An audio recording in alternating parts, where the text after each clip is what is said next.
Isang makasaysayan at napakalaking tagumpay ang nakamit ng Liberal Democratic Party sa pamumuno ni Sanay Takaichi sa halalan para sa lower house noong 2026, kung saan nakuha nila ang absolute majority na may higit sa 2003 ng mga pwesto.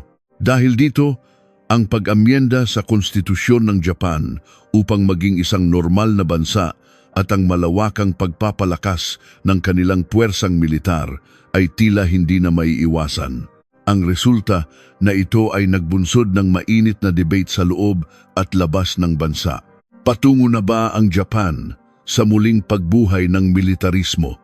Lalo na nang mahalal si Takaichi bilang punong ministro ng Japan, sunod-sunod ang matinding pagbatikos ng Beijing sa mga far-right forces sa Japan na malinaw na tumutukoy kay Takaichi at sa kanyang gabinete at inaakusahan silang sinusubukang ibalik ang militarismong Hapones. Naglabas ang Tsina ng serye ng mga opisyal na pahayag mula sa kanilang Ministry of Foreign Affairs, Ministry of Defense at mga tagapagsalita na nakatuon sa pagpuna sa Japan at sa administrasyong Takaichi sa mga sumusunod na punto. Binatikos ng Tsina ang pagsusulong ni punong ministro Takaichi na opisyal na kilalanin ang Japan Self-Defense Forces bilang isang pambansang puwersang pandepensa sa konstitusyon. Itinuturing nila ito bilang isang pagtatangkang sirain ang prinsipyong self-defense only, luwagan ang mga restriksyon sa militar at tahakin ang landas ng militarismo. Tinawag ito ng Ministry of Defense ng Tsina na pagbabalik sa masamang landas ng militarismo. Inaakusahan din ang Japan sa pagpapalaki ng kanilang budget sa depensa na lampas sa 9 trilyong yen o humigit kumulang 50 bilyong US dollars para sa fiscal year 2026.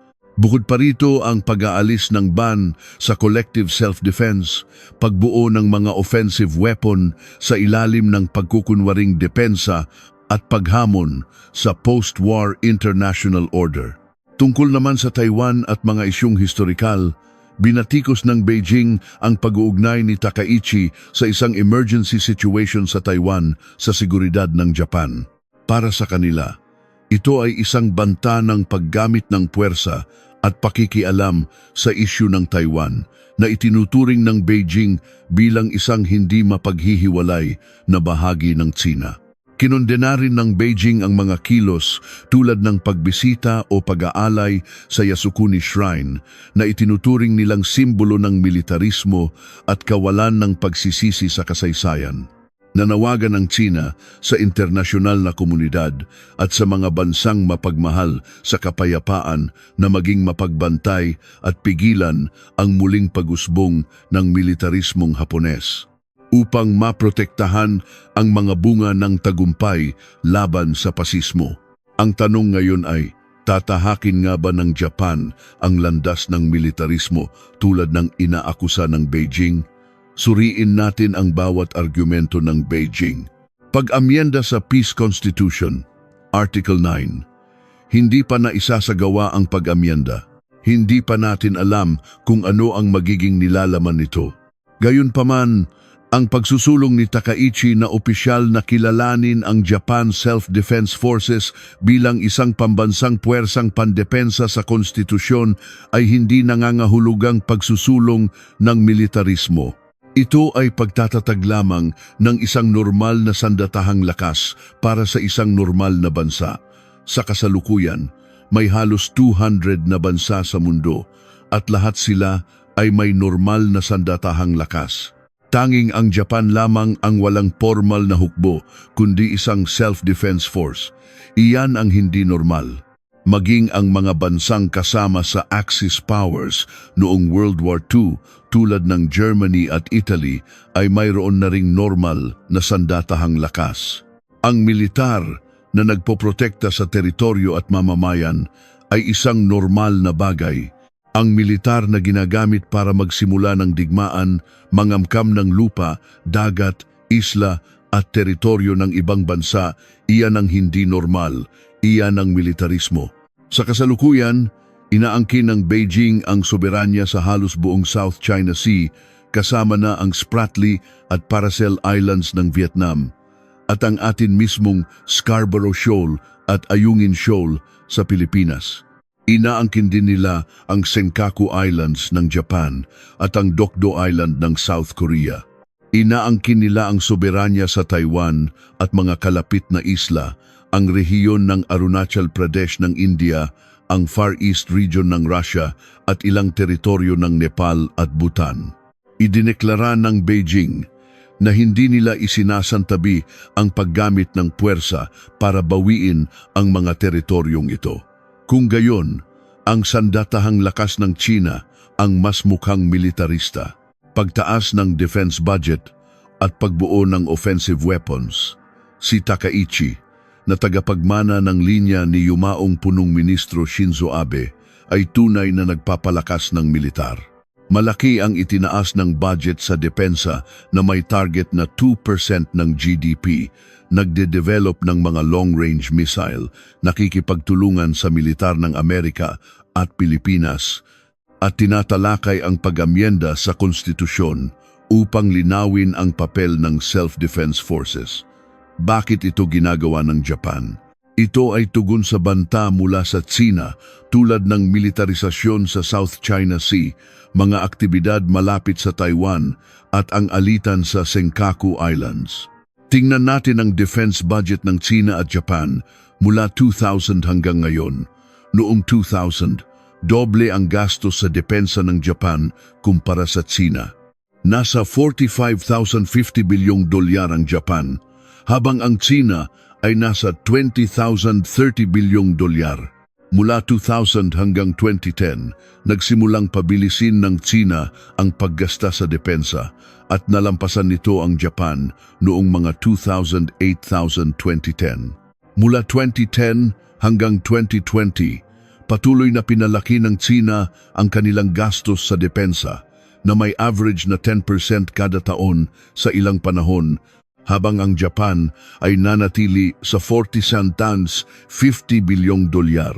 Noong 2024, ang gastos sa depensa ng China ay 314 bilyong dolyar, tumaas ng 7% kumpara noong 2023, ang ika-30 sunod-sunod na taon ng pagtaas. Ang gastos sa depensa ng Japan ay nagsimulang tumaas noong 2024, umabot sa 55.3 bilyong dolyar. Sa loob ng halos 30 taon, patuloy na pinalaki ng China ang kanilang gastos sa depensa na may pagtaas na 7% hanggang 10% kada taon. Samantala, halos hindi tinaasa ng Japan ang kanilang gastos sa depensa sa loob ng ilang dekada at nagsimula lamang itong tumaas sa mga nakaraang taon. Ipinapakita nito na napakamapagtimpi ng Japan at nagsimula lamang silang magtaas ng budget at palawakin ang saklaw ng kanilang mga armas nang maramdaman nila na ang banta mula sa Tsina ay napakalaki na at maaaring magdulot ng panganib sa kanilang pag-iral. Gayunpaman, ang gastos sa depensa ng Tsina ay 5.7 beses pa ring mas malaki kaysa sa Japan, tungkol sa Taiwan at mga isyung historikal. Mula sa internasyonal na pananaw, maraming bansa, lalo na ang US, Japan at EU, ang itinuturing ang katatagan sa Taiwan Strait bilang isang pambansang interes sa seguridad. Ito ay dahil ito ay isang mahalagang daan ng dagat na konektado sa ekonomiya ng maraming bansa, lalo na't ang Taiwan ang nangunguna sa teknolohiya ng advanced chips. Kaya, kung magkakaroon ng kaguluhan sa Taiwan, maraming bansa ang malubhang maaapektuhan sa ekonomiya. Higit sa lahat ang Japan, na 90% ng inaangkat na langis ay dumadaan sa rutang ito. Kung magkakaroon ng problema sa Taiwan, mawawalan ng ruta ang Japan para sa transportasyon ng langis at babagsak ang kanilang ekonomiya. Ito ay magdudulot ng banta sa pag-iral ng Japan, kaya ang pahayag ni Punong Ministro Takaichi ay ganap na tama at ito rin ang pangkalahatang pananaw ng karamihan sa mga Hapones. Tungkol naman sa pagbisita ni Takaichi sa Yasukuni Shrine na itinuturing ng Beijing na simbolo ng militarismo at kawalan ng pagsisisi sa kasaysayan, ang Yasukuni Shrine ay nangangahulugang pagpapanatag ng bansa. Itinayo ito upang parangalan ang mga kaluluwa ng mga nasawi para sa imperyo ng Japan na kinabibilangan ng mahigit 2.46 milyong kaluluwa na tinatawag na kami o mga Diyos. Kasama rito ang mga sundalo, NARS at maging mga manggagawang naglingkod sa digmaan na namatay sa mga labanan mula sa Meiji Restoration noong 1868 hanggang sa pagtatapos ng World War II noong 1945. Walang mga libingan o abo dito. Isang listahan lamang ng mga pangalan ang nakatago para sa sama-samang pagsamba. Kasama sa listahang iyon ang Laban Ator na Class A war criminals. Para sa karamihan ng mga Hapones, ang pagbisita ay simpleng pagdalaw sa mga yumaong kamag-anak ama, lolo na namatay sa digmaan. Itinuturing nila itong isang moral na obligasyon upang magbigay pugay sa mga nagbuwis ng buhay para sa kanilang bansa, tama man o mali ang layunin ng digmaan. Naniniwala sila na bawat bansa ay may karapatang parangalan ang kanilang mga yumaong sundalo tulad ng Arlington National Cemetery sa Amerika. Ang pagkondena ng Beijing sa mga politikong Hapones, kabilang si Takaichi, sa pagbisita sa Yasukuni Shrine ay dahil sa kawalan ng pagsisisi sa kasaysayan na nagpapahiwatig na ang hukbong Hapones ang sanhi ng pagkamatay ng 10 milyong Sino. Halimbawa, ang Nanjing Massacre noong 1937 ay nagresulta sa pagkamatay ng 200,000 hanggang 300,000 katao at ang taggutom sa Henan noong 1942-1943 ay kumitil sa 2 hanggang 3 milyong buhay. Sa katotohanan, pagkatapos ng World War II, nagbayad ang Japan ng kabuang $123 bilyong bilang war reparations sa fartan na bansa sa Asya na kanilang sinakop at paulit-ulit na nagpahayag ng pagsisisi at paghingi ng tawad para sa pinsalang idinulot ng kanilang pananakop. Sa proseso ng normalisasyon ng relasyon ng China at Japan, handa ang Japan na magbayad ng war reparations sa China, ngunit malinaw na sinabi ng Beijing na hindi nila kailangan ni isang kusing. Maraming beses nang nagpahayag ng pagsisisi at paghingi ng tawad ang mga lider ng Japan sa mga lider ng China. At si Mao Zedong mismo ay nagpasalamat pa sa Japan dahil ang pananakop nito sa China ay nakatulong sa Communist Party na lumakas at talunin ang kuumintang ni Chiang Kai-shek. Gayunpaman, ang mga lider mismo ng Beijing ay kulang din sa pagsisisi sa kasaysayan. Ang kanilang Great Leap Forward movement ay nagdulot ng malawakang tagutom noong huling bahagi ng 1950s at unang bahagi ng 1960s na ikinamatay ng 10 milyong Chino.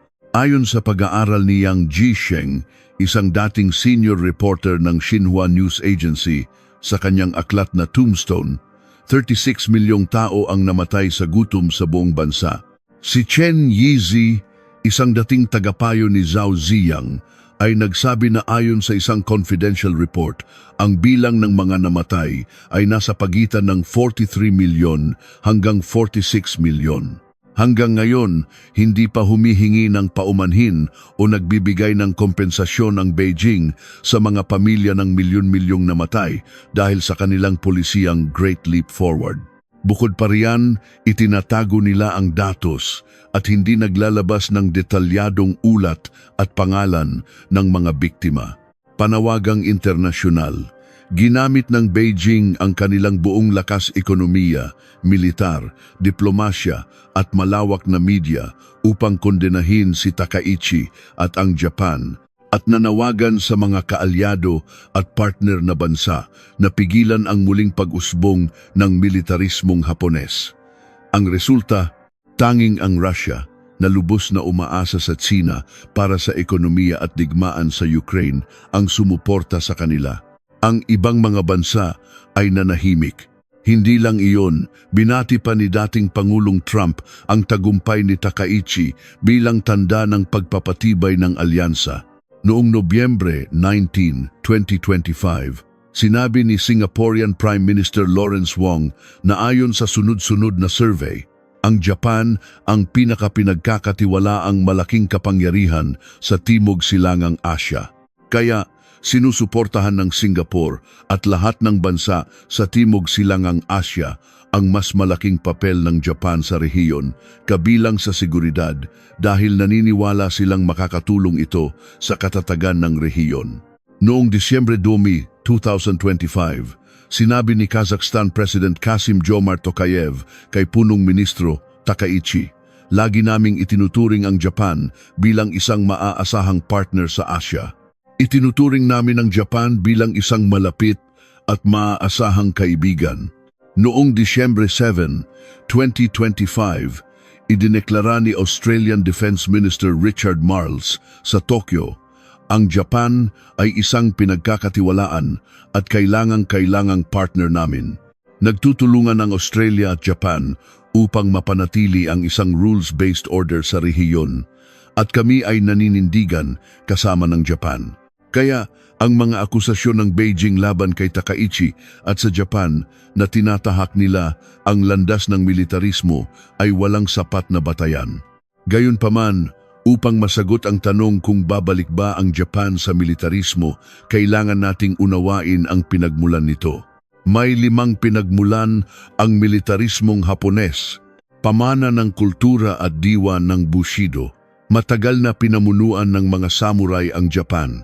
Kahit pagkatapos ng Meiji Restoration, ang diwa ng Bushido pagbibigay halaga sa katapatan sa emperador at sakripisyo ay isinama sa sistema ng edukasyon. Ang diwa ng Bushido mismo ay hindi mali. Nagiging mali lang ito kapag ginamit sa masamang paraan. Hindi pagkakapantay-pantay sa kaayusang pandaigdig. Pagkatapos ng World War I, naramdaman ng Japan na minaliit sila ng mga kanluraning bansa. Tinanggihan ang kanilang panukala para sa racial equality at nilimitahan ang kanilang hukbong dagat. Nagdulot ito ng sentimiento na kailangan nilang gumamit ng puwersa para makuha ang kanilang nararapat na lugar. Krisis sa ekonomiya at pressure mula sa populasyon. Dahil sa Great Depression noong 1929, bumagsak ang ekonomiya ng Japan. Dahil dito, nangatwiran ang mga militarista na kailangan ng Japan ng living space at dapat sakupin ang Manchuria para sa mga hilaw na materyales. Kahinaan ng gobyernong sibil. Nawalan ng tiwala ang mga tao sa mga politikong sibilyan dahil sa mga iskandalo ng korupsyon. Ang militar ay tiningala bilang malinis at disiplinado na naging daan para makontrol nila ang gobyerno. Matinding nasyonalismo at ang teorya ng Greater East Asia Co-Prosperity Sphere. Ginamit ng gobyernong militar ang propaganda na may misyon ang Japan na palayain ang Asya mula sa mga puting kolonyalista. Sa katotohanan, ito ay isang pagkukunwari para sa kanilang ambisyong manakop. Ang konsepto ng Asya para sa mga Asyano ay naging dahilan upang bigyang katwiran ang kanilang pananakop, makakuha ng mga yaman, at lumikha ng isang strategic buffer zone. Iyon ang Japan noong unang bahagi ng ika-20 siglo. Ngayon, ang Japan ay ibang-iba na. Ito ay isang malaking tagapagbigay ng Official Development Assistance, ODA, sa mga bansa sa Asya na may taunang budget na $17,020 bilyong. Ang mga proyektong ODA ng Japan tulad ng mga tulay, paliparan at daungan ay may napakataas na kalidad. Dahil sa ODA ng Japan, umunlad ang maraming bansa sa Asya. Kaya naman, itinuturing ng mga bansa sa Asya ang Japan bilang pinagkakatiwalaang partner. Dahil dito, maraming bansa sa Asya ang hindi itinuturing na banta ang Japan. Sa halip, ang kasaganaan at lakas panlaban ng Japan ay itinuturing na salik para sa kapayapaan at katatagan sa rehiyon ng Asia Pacific.